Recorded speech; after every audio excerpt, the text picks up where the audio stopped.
How does one become the Lord of Frenzied Flame? We thought we understood this process. You have to accept the flame, be taken in the grasp of the 3 fingers, and allow it to flow through every fiber of your being. The 3 fingers? You cannot accept this gift while armored, lest you end up like the festering fingerprint Vike, touched by madness, but incapable of wielding it to its true potential. Heed the words of Jounery and your finger maiden, and you can burn the world to the ground, cleansing the land of all. However, it seems this is not the only path to lordship. While exploring the land of shadow, we can find our way to a place that has not only been touched by the frenzied flame, it has succumbed to it entirely. The eyes of animals are glowing yellow. Oh yeah, Strange fuck creatures this place. with heads of swollen grapes roam the This place swamp. sucks ass. And just off in the distance lies a manor, where another touched by the flame We're lives starting right in after this. complete agony.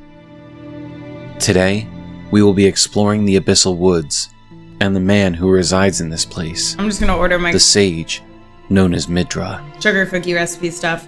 We're gonna cook later. Welcome back to Elden Lore, our weekly series diving into the lore of the people, places, and bosses of the Land of Shadows. Whether this is your first time finding the channel, or you're a longtime subscriber, thank you for sharing some of your day with us.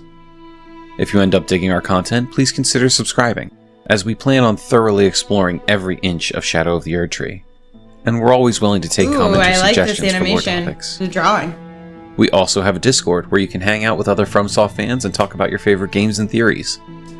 Whether you subscribe or not, your viewership is always enough for us. And with that said, Perfect. let's get back Tell to me the the story at lore. hand. Tell me the lore. In order to reach the Abyssal Woods, we need to pass through the Darklight Catacombs, an area hidden away below the Shadow Keep. While this area is associated with Mesmer and the horrific... Yo, speaking of, see, I need to go down there real quick. Speaking of someone talking about occult religions, are you guys ready for long legs? Oh my fucking god. Are y'all ready for long legs? I'm so ready. Did you see the promo they put out? Oh my god. That promo is wicked. So good. Oh my fucking god. I'm gonna make stuff to make chicken pot pie again because I don't feel good and that's what I like. Hey Meg, how are you? I need thick cut bacon. Thick cut bacon. There we go.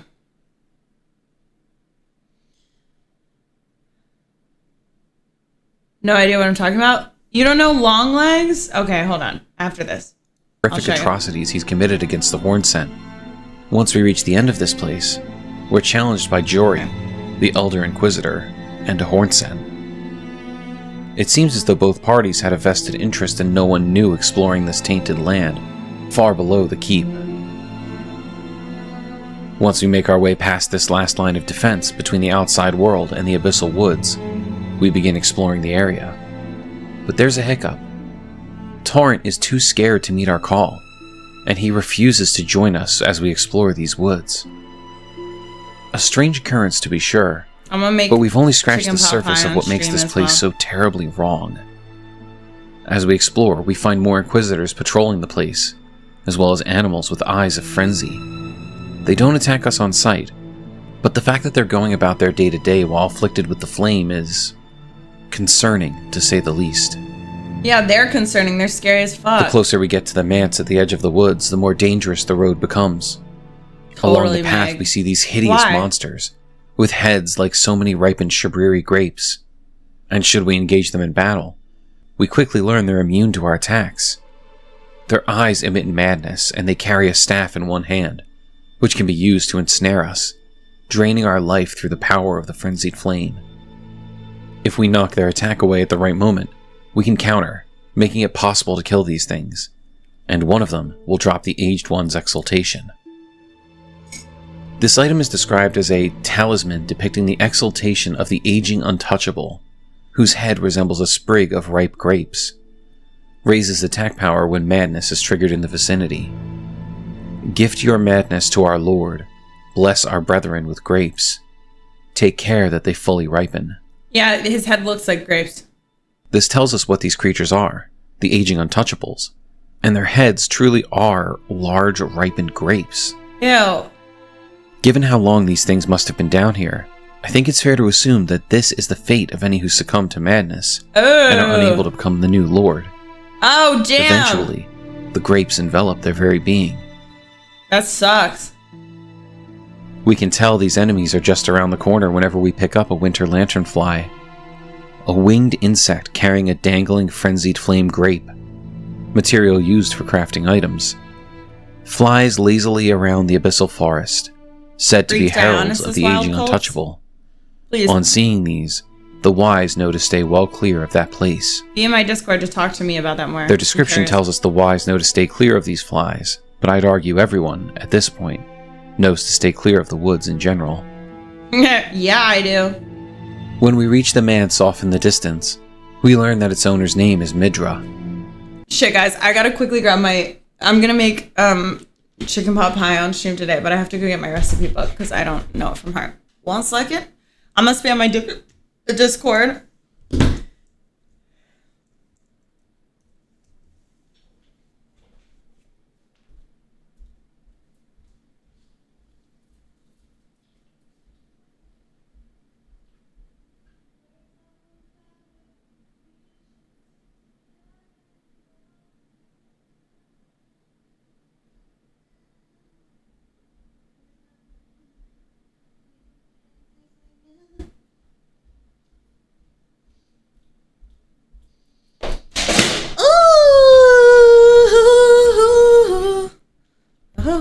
Okay.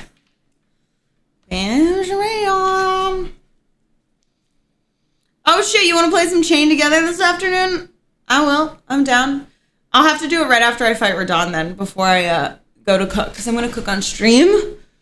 And then I have another platform I have to go live on cooking. Okay, let me play this. I won't watch the rest of this. If we examine the map of the Abyssal Woods, it tells us a bit about this man. At the east of the gravesite plain, a thick forest sprawls at the depths of the ravine that is untouched even by sunlight. Aha. Known as the Sanctum of Sage Midra, and is a region forbidden by the Hornsent. Aren't you tired of all those boring, endless videos? Try something new. Check out this awesome game with an epic story. Okay, this is really amazing easy. Characters. Each hero has a cool backstory, and every adventure... Sorry, guys. So now we know. The sage Midra studied here, and the area is now forbidden by the Hornsent. This explains why within the manor, we're surrounded by Inquisitors and Hornsent Knights, who wish to stomp us into the ground. Unlike with other areas, though, it's not simply a matter of them seeing an enemy and attacking. They are specifically trying to keep us from disturbing someone, lest we bring about a dark fate for the land. Unless we bring when we about first enter Midra's home, we're greeted by a specter of a former servant who tells us, give me a cheap, I welcome you, O uninvited dry white guest, wine I can cook with. But I must warn as you venture in. Heed the words of our great master, Midra. Approach not the madness, lest ye succumb. We can see as we explore that the halls of this great manor have seen better days. His title of sage is evident as Midra seems to have collected enough books to fill several libraries, gaining knowledge beyond what we could possibly infer. Yeah, Midra's However, fucking these books psycho. are now destroyed, burned to a crisp. We can see plainly who's responsible for the state of the manse as we make our way through. Many Horn-sent Inquisitors holding candlesticks roam the halls, as if they are the last line of defense against something terrible. We can find another spirit who says to us, I beg you stop. Haven't I taken enough? Are we not brethren, common in our line? And yet you offer only cruelty. I ask, what crime did great Midra commit? What's interesting about this is that both spirits appear to be Horn-sent, while the portrait of Midra we've all come to know shows that he's not one of their people. It's possible he was even a shaman, but his title as sage likely kept him from the same tortures the rest of his people endured. Still, we press on hoping to meet the lord of the manor, and along the way, we uncover more clues about what has happened to allow the frenzy to spread. Marsala cooking we find line? a mad craftsman's cookbook, which tells us it is a record of crafting techniques left by a craftsman who served Midra, master of the manse, and Nanaya, its lady. His eyes were burned by the flame of frenzy. We can also find swollen grapes. Perfect, I'm gonna get that. An eyeball of frenzied flame that is swollen from within, material used for crafting items. Exceedingly rare to find, marked with fingerprint burns, proof of having been touched directly by the three fingers' embrace. Lastly, we find tools known as surging frenzied flame, which are spirit grave stone burned by frenzied flame. Spirits are eternal, and yet frenzied flame melts them away regardless. No wonder the horn scent forbid the flame's use. Each item gives us a new piece to the puzzle. This game is amazing. First, Midra had a wife, or lady, known as Nanaya, likely the woman standing beside him in his portrait. Then, that those who worked for Midra clearly fell under the influence of the flame, their eyes turning to swollen grapes. Although the idea that they were touched directly by the three fingers is a little suspect, as it would mean that the three fingers must have resided somewhere nearby before being moved beneath Lanedale. And now we know why Torrent and the Horn Scent were so terrified of the flame to begin with. It has the power to burn away spirits. Torrent himself is a spirit steed, and the Horn Scent revered spirits, meaning there could be no greater blasphemy than to have them burned to nothing. Yeah. That's a really cool At this scene. point, we've likely heard the screams of Midra himself, warning us to stay away from him. Oh. Now, come no closer. No closer, I say. The madness was. The madness is worse.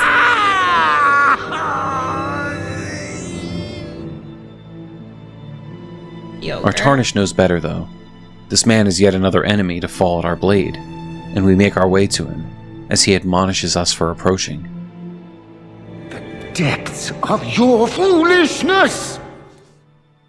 This weakened form is easy enough for us to fell, but after we do, the true battle begins. Yo, this was not a battle for me. This was like quick as fuck. Like we weren't even here for a long time.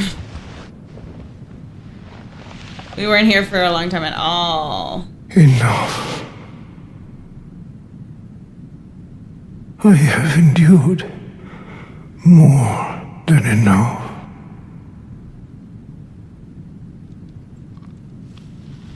I would have liked to have like an experience of like a big fight for sure, but it was easy, and I wasn't over leveled or anything. You forgive me.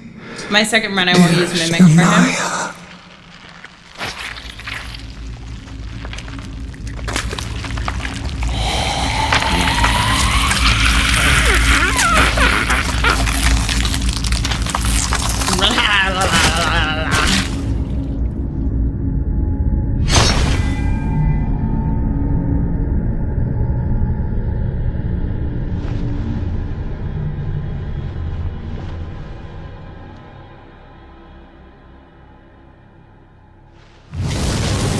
The game is fucking insane.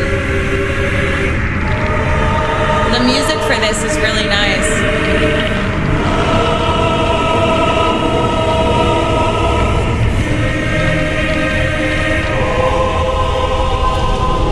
Wow, so beautiful.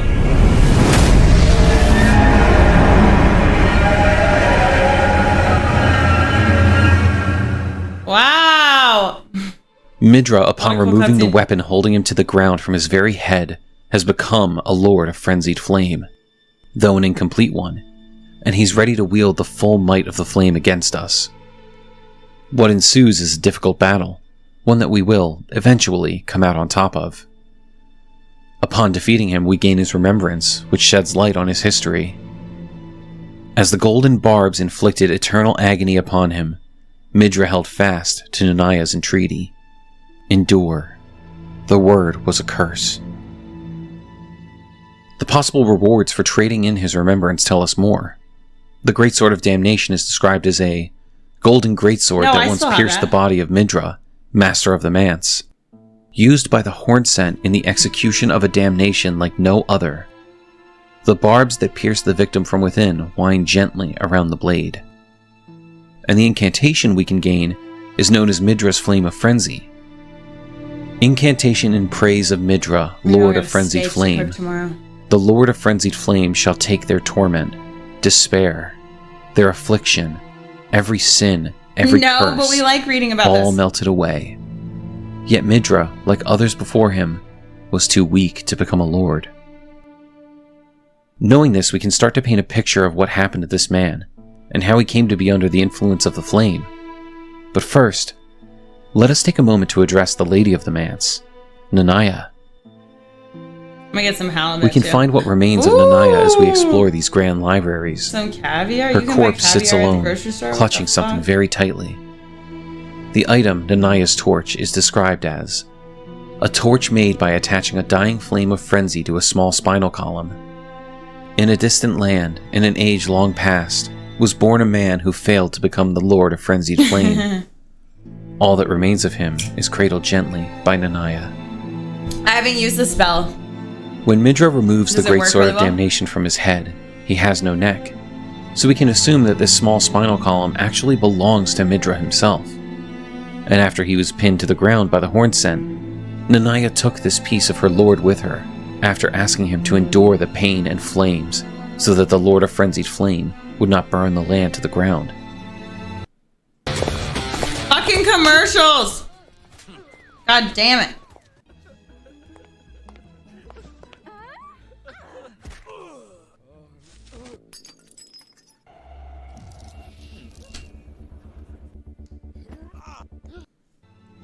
It would seem Nanaya met her fate in the manse the same as all the other servants. But the true tragedy is that it seems from their portrait that Nanaya may have been pregnant before this punishment was passed down. And there's nothing that tells us what may have happened to her child.